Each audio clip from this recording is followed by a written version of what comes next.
drama. The first story is titled, Am I the a-hole for not showing up to my dad's funeral after making him will me 50% of his assets as a condition to be there for his family? Basically, I stopped having a relationship with my dad after he ran off with another woman and had a bunch of kids with her. I was 13, old enough to choose, and decided to live with my mom full-time after I couldn't tolerate his girlfriend's presence anymore. I was a miracle pregnancy, conceived after 12 years of marriage and 8 years of trying, so I've no other sibling. They never did get married, but ended up having a couple of kids. The youngest is a toddler. I don't know them. I've never met them. 10 years later, I get a call from the girlfriend sobbing, claiming that my dad was sick and wanted to talk to me before he died. The a-hole wanted his family back again, minus the original wife, of course. My mom encouraged me to meet him one last time. So I talked to him over call and told him that I would show up and be with the family in his last days and after his passing, on the condition that he wills me 50% of the assets. I would only agree to meet with him in the presence of a lawyer, in an official capacity. He was desperate, so he agreed. I knew he would never give a single penny to my mom. So this was the only way for me to secure 25% of his estate from my mom. She worked her butt off to support him for 10 years, only to get discarded for a younger model. He agreed. I showed up to the meeting. The lawyer was present and the girlfriend kept sneering at me. I didn't care though. I walked out happy. And as my good luck would have it, my dad slipped into a coma 2 days later, never to wake up.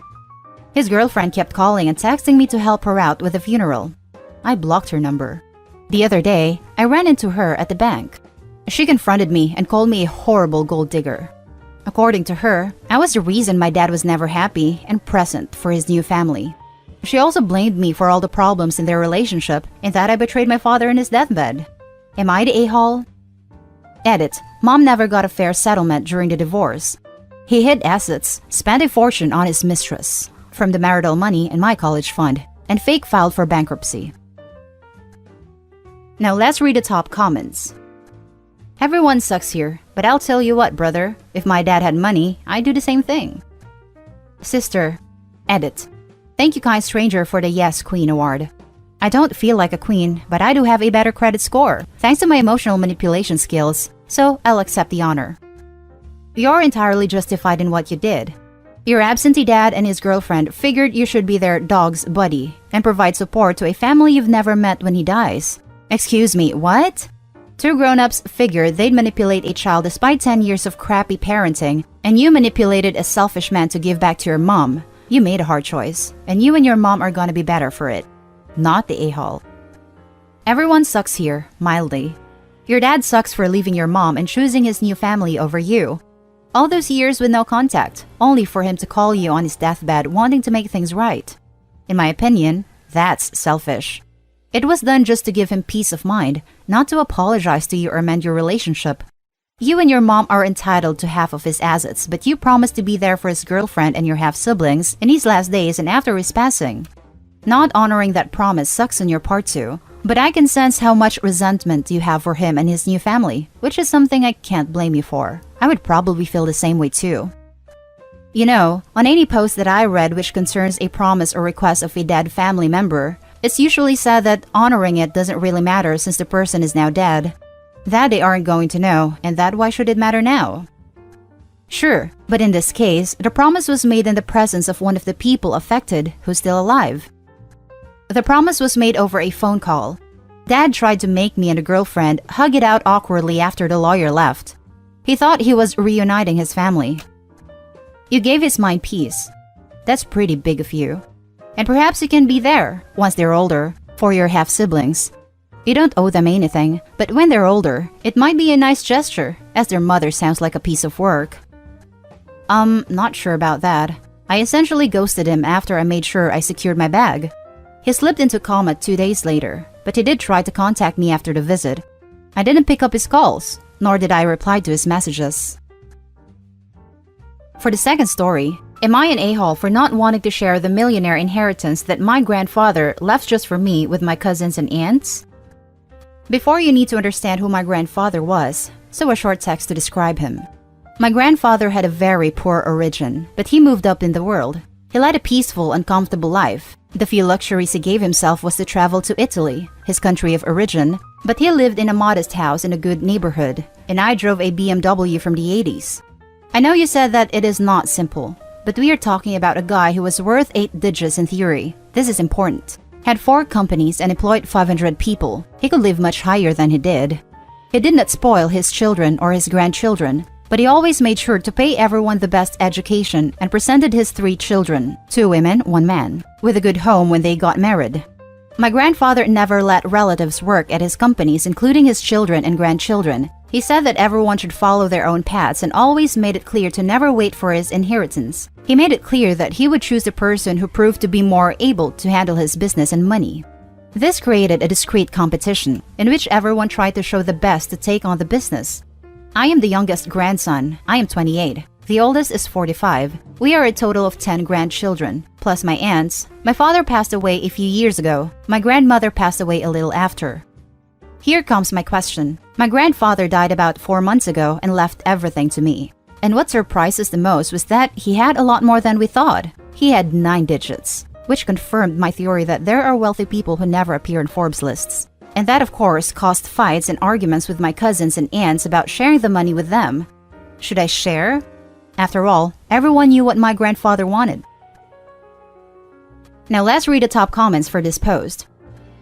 Not the a-hole, as that's what your grandfather wanted. They are more than likely going to contest the will in court and may get a settlement which will be a small portion of the whole. Sounds like your grandpa, though well-intended, was the a-hole. If I ever made millions, I'd make sure to set up my children and grandchildren for life with whatever business they wanted to go into, including if they wanted to work with me. I understand where he came from, so I'm sure he just never really came to terms with how very much he had to share. Personally, I would share, but it really is your decision. Not the a-hole. You're free to do as you see fit. Not the a-hole. It's all yours. Enjoy. Tell everyone else to go pound sand. No one should even be asking you or demanding anything. Just because of that, you should do nothing. Rule of thumb when inheriting money, sit in it for at least a year, so you don't make any rash decisions. The next story is titled, Am I the a-hole for telling my dad it's not my job to make things equal? I, 20 female, grew up with a blended family. My parents divorced when I was 4, my father remarried when I was 8, and I lost my mom when I was 10, and had to live with my dad's family. My stepmom and I have always had a tricky relationship. In the early days, she tried to compete with my mom and was very territorial when my mom was around, like trying to force me to hold her hand and always trying to move things along if I saw my mom and went up to hug her. She forced hugs with me then, when exchanges would happen, if it was in front of my mom and didn't take no for an answer. I resented the hell out of her. Then my mom died and it was a crappy 2 years after. My stepmom was hurt I hadn't wanted her at the funeral. She was hurt that I wasn't enthusiastic about living with them. I wanted to do the same 50-50 with my dad and maternal grandparents, who were a huge part of my life up to that point. It got a little easier. I have never really cared much for her, but after a while, I did try to be nicer and more inclusive, but I never given my relationship with her as much effort as I did with my parents. This has apparently bothered her, and recently, she brought up how much effort I used to put into making gifts and cards for my mom when she was alive. She actually kept track of that stuff, and how I would always buy her a card and get her something generic for gifts. Apparently, this has always bothered her, and is why she competed so much. She also pointed out I never made an effort for Mother's Day with her. That it was obvious, I didn't want to celebrate her on that day. The truth is, Mother's Day has not been a celebratory day for me since I lost my mom. It's just a day where I'm reminded of my loss. Even a decade later, it still feels that way. Especially when I see friends post with their moms and stuff. Anyway, things really soured between us after she brought this stuff up. And yesterday, my dad told me that I should try to make things more equal because it hurts her feelings. And she's been in my life long enough to have earned the same effort I used to put in with my mom. I told him it was not my job to help her compete with my dead mom. And it wasn't my job as a kid to keep things equal between them. Am I the a-hole? Now let's read the top comments. Gross, gross, gross. This is the stepmom version of that thing where men think women are vending machines, where you put compliment tokens in and get S out. They are treating you like she is entitled to you putting out for her in the way she wants because she put parenting tokens in. You don't owe a close relationship to anyone, not anyone in the world. Close relationships happen when both people want them. If one person doesn't want it, then that should be respected. The fact this woman is incapable of respecting this, that she couldn't even respect it for a child who was grieving the loss of her real mother, is the whole damn reason you don't like her, not the a-hole. And it doesn't seem like she put in valid parenting tokens either. She was trying to shove the tokens in as hard as she could, despite the error messages in the first few years. It seems like she eventually stopped shoving them in a handful at a time, and just started forcing them in one by one, or even trying to make the machine take bent and messed up parenting tokens. So, she got a bent and messed up relationship with her stepdaughter. This is nobody's fault but her own, and maybe the dad since he didn't stop her. Not the a-hole, OP. Not the a-hole. You can't force a child to love you, and she definitely pushed you away when she tried competing with your mom when you were little. It's not your fault you two aren't close, it's hers for trying to alienate you from your biological mom. I'm so sorry for your loss. I hope everything is well and wish you all the best. Hell to the no. You are not the a-hole. My mom is never replaceable. If my stepmom is getting something generic, she should appreciate the fact that she is being acknowledged. But does she have kids of her own? Yes, she has 3 kids with my dad. Then do not worry about it. She is a grown woman. But my mom taught me to be the better person. I'm not going to tell you how. It's not your job to make things equal. It's in your hands to see what you can do to make your dad happy if you want him in your life. He is the real blood after all. Now for the last story. Am I the a-hole for accepting my step-family when my bio brother did not, and he was shunned for it? My father cheated on my bio mom and abandoned us to marry my current stepmom when I was 12 and my brother was 14. He was frankly an absent father and I didn't miss him much, but my mom didn't have an easy time raising us as a single parent. She died 2 years later from an overdose when I was 14. We subsequently moved to and lived with my father's new family, comprising my stepmom and her 2 sons, 2 and 3 years older than me. Going into this, both me and my bio brother hated both of them, with the view that my dad was a cheating, unreliable scumbag and she was just a cheap witch. I wasn't expecting to actually like my stepmom, though we were right about my father. Past the first few months of awkwardness, my stepmom and brothers actually treated me great. They always wanted a daughter and sister respectively and quickly started including me in their family activities and looking out for me.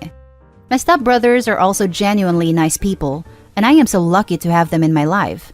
My bio brother, on the other hand, didn't take the move well and started acting out, /skipping school, /getting in trouble with the law. He didn't participate in family activities and moved out as soon as he could.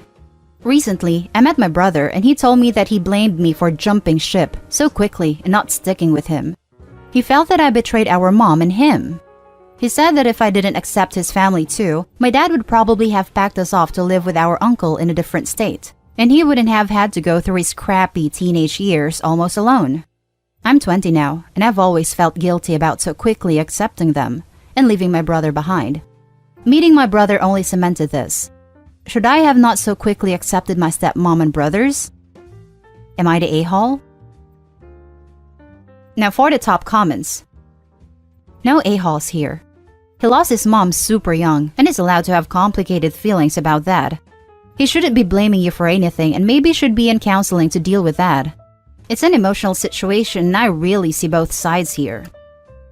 The dad is an a-hole for sure. I think the stepmom and the stepbros also might be, because Sophie said they treated her well because they've always wanted a daughter and sister. They may have not treated bio brother as well as they did OP because they had no use for him, making him feel like an outcast and driving a wedge between OP and him. I feel sorry for the poor kid. No a-holes here, except your father. You were both kids. You were able to find a positive in a crappy situation. Your brother was not. It is easier to blame you than it is to accept the reality that this situation is not really anyone's fault. It is unfair that he wants to drag you down into his life of misery as well. No a-holes here. It is a hard situation all round, and the way that society tends to treat the emotions of young men, I doubt he was ever given the support he needed by the adults around him. It doesn't make him right to be hurt by your acceptance of your step-family, but it does explain his anger towards the situation in general. I was struck by something, though. You said that after a few months you accepted them as they treated you well because they always wanted a daughter/sister. Forgive me if this is wildly off the mark, But it is possible that that acceptance was for you alone, and your brother, especially as he was already 16, was seen as an inconvenience at best, well before he started acting out. I say this because he mentioned being almost alone. It is possible that your stepbrothers froze him out while embracing you, driving an increasing wedge between you two, especially if he had been in the position of having to look after you beforehand and was suddenly pushed into the cold by the move, with him perceiving you as choosing people he felt he needed to protect you from. If that is the case, that wouldn't make either of you wrong for what you've done. You were teenagers. Even now you're still young. Regardless, I would suggest having a full, open, honest, and vulnerable discussion with him about it, if you are both alright with the idea. And that's it for this video, folks. As always, comment, like, and subscribe. And don't forget to turn on your notifications to get updated on the latest videos. I'll catch you in the next one. Stay safe.